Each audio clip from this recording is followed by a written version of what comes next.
Hey guys, what's going on? FreakyDude99 here, coming at you with my weighted knife hunter build. Now, this is a build I've been playing a lot with and build crafting to try and optimize, and from what I've found, this is an amazing build for hunter that will serve you not only in the new Duality Dungeon, but as well as endgame content like Legend and Master Lost sectors. Now, there's a lot that goes into this build, so we're going to start off first with the subclass. For our super, we're rocking Blade Barrage, of course, as it is the highest damaging super in the game right now when you pair it with Knock 'em Down. Now, as well as we're using Gambler's Dodge. We're using this so whenever we whiff our melee or it doesn't kill something in one shot, we can dodge to immediately get it back. Of course, we are using the weighted throwing knife. This is the primary focus of our build. Throw knife, it deals extra precision damage and causes scorched targets to ignite, as well as when you land a precision final blow, it immediately recharges your class ability. Now next, we are using Healing Grenade. We're using Healing Grenade because hunters really need a lot of restoration, they need a lot of sustain, as they are kind of squishy if you're not maxing out into resilience. Now this healing grenade, of course you are sacrificing a damage option for your grenade, but we are making that up when we are using Gunpowder Gamble. Gunpowder Gamble, defeating targets with abilities and solar debuffs or solar weapons charge up a solar explosive. This thing does insane damage and it's a great substitute for your actual grenade, and that allows you to use Healing Grenade, which gives you restoration. Of course, we are using Knock 'em Down as our solar supers become enhanced when we are radiant, as well as while we are radiant, our final blows with our throwing knife fully refund our melee energy. This is also extremely important to our build as we are doing an endless loop of just throwing our knife. Now for the fragments, we are going into Ember of Torches as our weighted throwing knife will make us radiant and also allies radiant. We're using this as well, so we pair it with Knock 'em Down so we become radiant, as well as while we're radiant, our weighted throwing knife will not only give back the melee, the full melee energy, but as well as your dodge energy.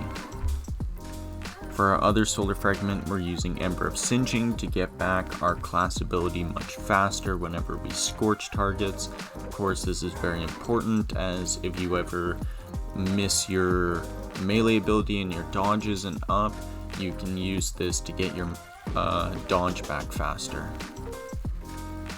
And of course, for the last fragment, we're using Ember of Empyrean because this just allows us to use our restoration times 2 from classy restoration, basically infinitely, as long as there are enemies. And that about does it for the subclass. Of course, you can have a full look here just to take a picture or get anything down. Up next, we're going to move on to the weapons. Now on to the weapons, and this is where things get fun. Since you're already using Aether's Embrace to stun unstoppables, that means when you're doing harder difficulty content, you can free up a weapon slot. Now, personally, I'm using the Ragnalled Shotgun with Callus Mini Tool and Tractor Cannon. I find it is very good setup. Ragnalled allows you to kill tankier close-up enemies. Callus Mini Tool, you're applying Scorch to a lot of enemies. And remember, whenever we scorch targets, we're getting our class ability back faster. Tractor Cannon I'm using to debuff on bosses, and then pop my Blade Barrage to do a huge amount of damage. Now with this build, you can change up a lot of things. I do recommend using an energy weapon with Incandescent, even if it's an exotic like Polaris Lens or Skyburner's Oath. But you can even change up your heavy. You can use Lament, Galahorn, or even just a legendary rocket launcher, heavy machine gun. It's really up to you on this. Your weapons are very freeform in this build, which I personally love. Next up, let's take a look at the armor and the mods that we are using. Now, do be aware that I don't have maxed out hunter armor, and this is the thing. I don't have maxed out hunter armor, and I can still do solo duality or legend or master law sectors. That is how good this build is. Now, for our helmet, we are using arc energy, and we are running melee wellmaker, harmonic siphon, and hands-on. Hands-on, of course, every time we get our weighted knife kill, we get our super back. Of course, you can pop a resilience mod or a mobility mod. It's really up to you on this one. For our gauntlets, we are using the Exotics Aether's Embrace. Of course, the perk on this is weighted knife gains a second bounce, rapid precision hits with your weapon, grants weighted knife a significant damage bonus, and the ability to stun unshielded combatants for a short time. Empowered weighted knife is strong against unstoppable champions. This is so very good. The second bounce you get can ricochet and home in on targets sometimes. You can think you miss your knife throw and it'll still bounce back and kill a target. As well as stunning unstoppables is just amazing for endgame content. Now for the mods, we're using Well of Ordnance. Of course, every time we pick up a well, we get bonus grenade energy. This is very good to keep our healing grenade up all the time. As well as we're using impact induction, so every time we do damage with our melee attack, we are reducing our grenade cooldown even further. Of course, for mods, I'm running overload rounds, and then you can slot in a mobility mod or resilience or discipline, anything up. Now for our chest piece, we are running solar energy and we are using bountiful wells. So every time we kill an enemy with our melee ability, we spawn an extra well. And then we are also doing double armor of the dying star and a minor resilience mod. Of course, you can do any mod, and you can change up your chest armor to have reserves or different resistances. For our legs, we are running arc energy and we are using Fontamite, we are using invigoration, and of course any mod you want in the last. Now finally, for our cloak, we are running stasis energy with elemental time dilation.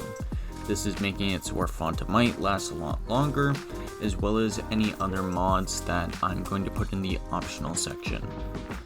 As well as we are using utility kickstart, so whenever we dodge, we get a bit of dodge energy back. And finally, of course, we're using classy restoration. Classy restoration is just so overpowered right now. Every time you dodge, you're going to get ×2 restoration. Pair that with healing grenade, you're always having it up, as well as pair that with your Ember of Empyrean. You are always going to have restoration ×2 running. Always. And it is so good because it makes it so the hunter can survive anything. Anytime it even drops down, you can throw your healing grenade and get it right back. Now, this is the beauty of the build, is that you can survive super long, you can pump out huge amounts of damage, your weapons are super versatile, as well as the mods that you use. You can change up Well of Ordnance for another melee wellmaker, or even elemental time dilation you can change to another energy. You can change out Well of Ordnance to run Well of Life. This is the thing, you have so much freedom in how you build this hunter build that this is just a base point for you. Going from here, you can go literally anywhere from here. Aether's Embrace just opens up so many pathways, as well as Hunter being able to have a substitute grenade and run healing grenade, as well as having the highest damaging super in the game. This Hunter build I've been loving. Of course, I am not high power, I don't have all my Hunter gear maxed out, but I'm still crushing, I'm still living forever, and as you can see from the gameplay, I'm just crushing as this hunter build. So the rest of the gameplay, you're going to be seeing a little more dungeon video, as well as some video of duality, a little more duality, as well as a little nightfall and some nightmare containment. You can really see that this build works in anything and works in endgame as well as the new dungeon. This has been FreakyDude99. Thanks for watching. Thanks for all the support on the 2 videos recently. I got some more videos down the line, but don't expect regular uploads until a little bit later. I'm working on getting a PC together, and once I can get a PC, I can start doing editing a lot better, because I can tell you, my process right now, it ain't so smooth. But anyways, thank you guys. Make sure to subscribe if you like my builds. Of course, if you like the video, hit a like on it, and make sure to check out my Twitch streams. I've been streaming a bit more recently. I've had some more time, so thanks everybody. Signing off.